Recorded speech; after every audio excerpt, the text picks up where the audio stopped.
Paz do Senhor, meus irmãos, graças a Deus, irmãos, louvado seja o nome do Senhor.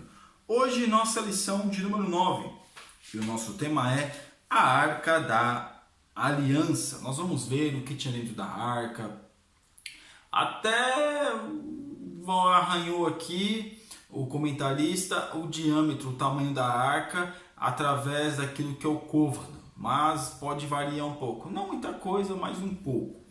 Nosso textuário que está em Êxodo capítulo 26, versículo 33, diz assim: pendurarás o véu debaixo dos colchetes e trarás para lá a arca do testemunho, para dentro do véu.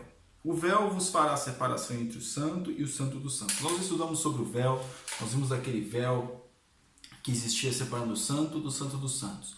O santo dos santos, irmãos, é onde ficava a arca da aliança, que simbolizando a presença de Deus. E aqui na nossa verdade prática, por meio de Cristo Jesus, podemos encontrar-nos com Deus Santo e Misericordioso. Então hoje nós nos achegamos a Deus como? Através de Jesus. Irmãos, nós não temos mais este tipo de culto, de arca, de sacrifício, de véu, porque o véu foi rasgado, a arca não mais encontrou. E mesmo que tivesse encontrado, que alguns dizem que foi melhor até não ter encontrado para não ter adoração, porque hoje o povo vai buscar água no Rio Jordão, que é a água já, né? Imagina se tivesse a arca, né? Então, meus irmãos, nós vemos que alguns lugares dizem que a arca da aliança está lá, que defendem, mas nunca ninguém mostrou, mas dizem que está lá, a arca verdadeira, porque muitos podem fabricar a arca, meus irmãos, mas a questão é, né, que nós não precisamos mais da arca, é através de Jesus que nós temos paz com Deus, é através de Jesus que nós temos a presença de Deus. Então quem nos dá, nos dá essa possibilidade é Jesus, é através de Jesus que nós nos achegamos a Deus.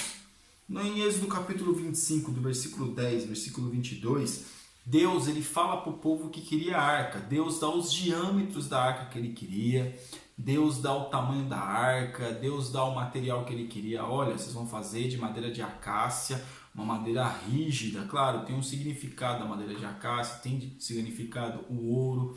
Tudo isso nos traz um significado, um simbolismo para nós entendermos as questões da arca. Mas aqui nós percebemos, irmãos, que quando Deus ele manda fazer a arca, Deus manda fazer o desenho dos querubins, Deus manda fazer todos os diâmetros da arca e o povo tinha que fazer daquele jeito.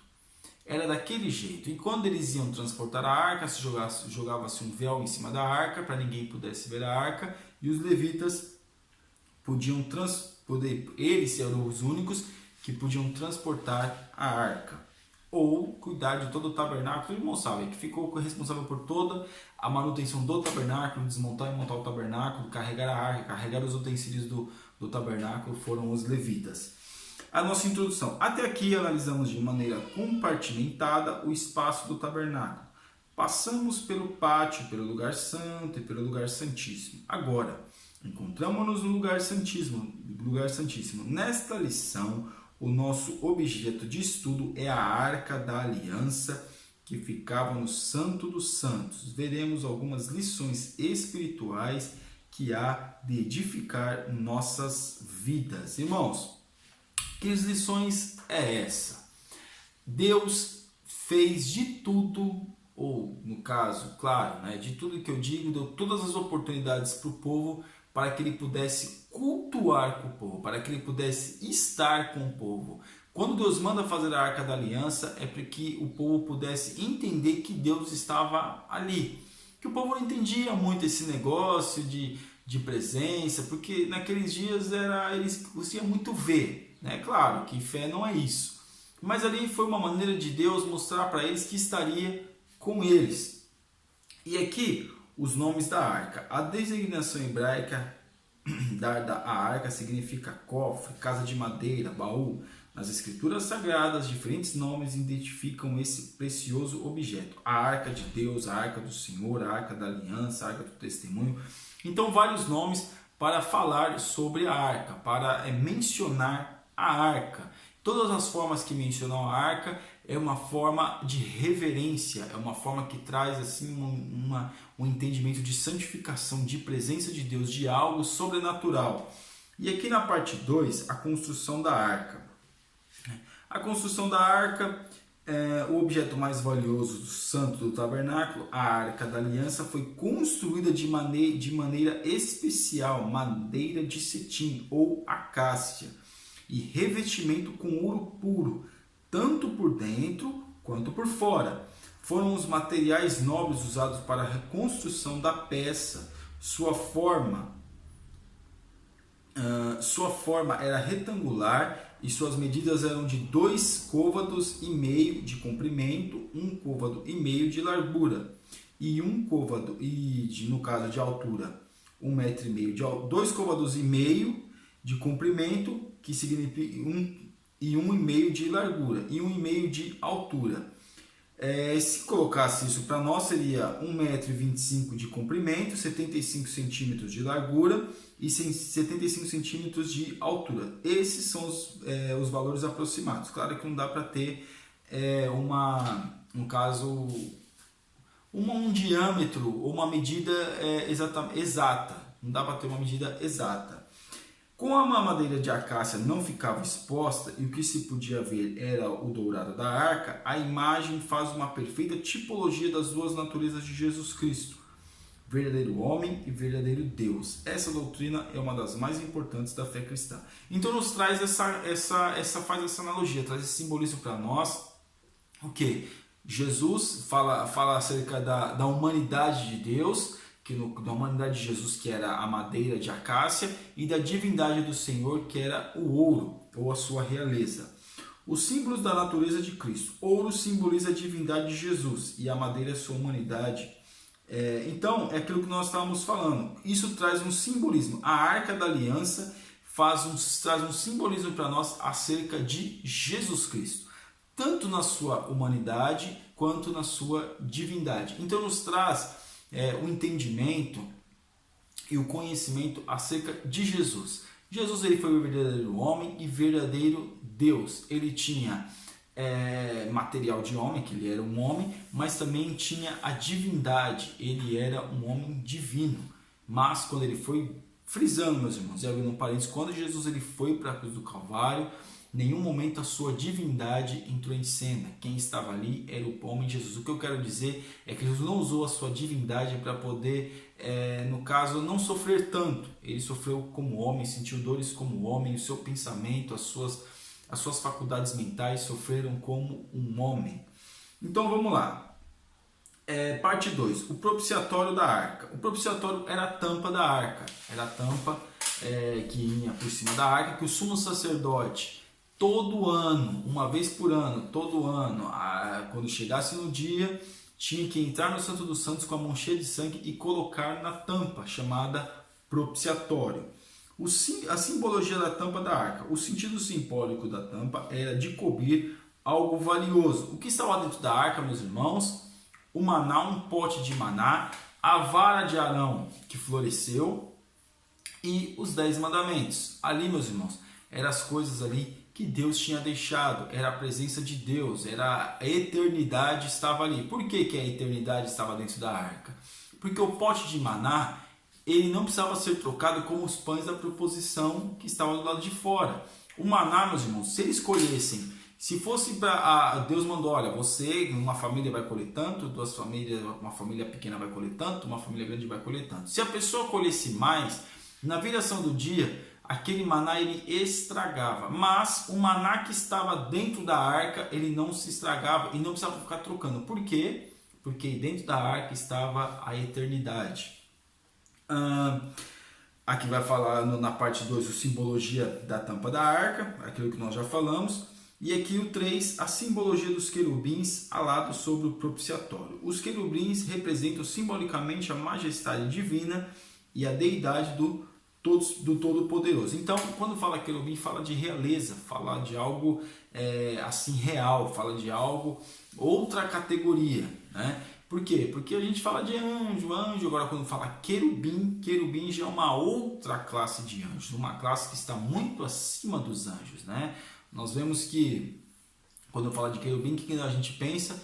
Do querubim ungido, diabo, Satanás. Então, meus irmãos, ali Deus mandou fazer 2 querubins que tinham, dizem os estudiosos, que tinham o rosto de bebê e as suas asas em cima estavam se tocando e eles ficavam de joelhos, né? Um virado para o outro, o rosto de bebê olhando para dentro da arca e as suas asas se tocando. Alguns dizem que o joelho no chão, diz que tudo que é ligado na terra é ligado no céu, porque as asas também se tocam, e o rosto de bebê é quando Jesus fala, olha, tem que ser como criança para vir o reino dos céus. Agora vamos aqui para o tópico 3, os elementos sagrados dentro da arca. As tábuas da lei. Pelo poder divino, Deus incumbiu em 2 tábuas a sua lei para Israel. Claro, meus irmãos, são os 10 mandamentos. Só que através desses 10 mandamentos, houve 620 leis quase, né? 613 leis e mandamentos. Então, para quê? Para que o povo pudesse ter, vamos dizer assim, uma organização de Estado. Através dos mandamentos foram feitas várias leis. Claro que muitos usaram isso para regrinhas, né? Principalmente os fariseus na época de Jesus usavam esse tipo de essas leis como regrinhas. Mas o que Deus mandou fazer foi para constituir Estado. E nenhum país é Estado se não houver leis, se não houver coisas regimentadas pela lei, aquilo que a lei manda fazer, aquilo que a lei limita fazer. Então, nós vemos que Deus ele fala para o povo, porque a lei dentro da arca simboliza o quê? A eternidade. A lei que Deus mandou, ela é o que? Ela é eterna. Claro, alguns mandamentos que eram para o povo judeu naquela época, hebreu naquela época, não é para nós hoje. Mas quando a gente traz para os nossos dias, trazendo um simbolismo, fazendo uma analogia para os nossos dias, tem tudo a ver conosco, meus irmãos. Tem tudo a ver conosco. Faz parte do nosso dia a dia, faz parte do nosso levantar, do nosso deitar, faz parte da nossa vida. Então Deus, ele colocou a palavra, as tábuas estavam dentro da arca, simboliza que a palavra de Deus ela é eterna, ela não tem começo, nem meio, nem fim. Por quê? Porque o Deus é o Deus de ontem, Deus de hoje e o Deus eterno. Deus é para sempre. Então às vezes a gente acha que aquilo que serviu para lá não é para servir para cá, mas e o sábado? Porque o sábado, porque a carne de porco, porque isso, porque aquilo. Irmãos, tem coisas que a gente tem que trazer para os nossos dias como uma forma de revelação, e tem coisas que a gente também tem que aplicar na prática. E aqui então no 2, um vaso com o maná do deserto, originalmente quando o maná ficava de um dia para o outro, apodrecia. Porém, o maná contido na Arca da Aliança não sofria qualquer tipo de deterioração. Isso sinalizava a provisão do Deus Altíssimo para o seu povo. Da mesma forma, essa imagem aponta para o Senhor Jesus como o maná celestial. O pão vivo nutre e sustenta a sua igreja.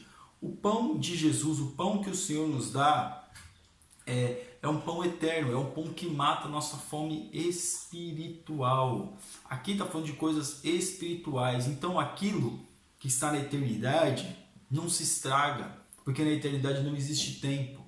E Jesus está na eternidade. E quando nós comemos o pão da eternidade, nós não sentimos fome. Claro, meus irmãos, a gente é físico, a gente tem um corpo físico, vamos sentir fome, vamos sentir sede, mas está falando de sede espiritual. Coisas que as pessoas hoje estão procurando nas coisas materiais e não encontram.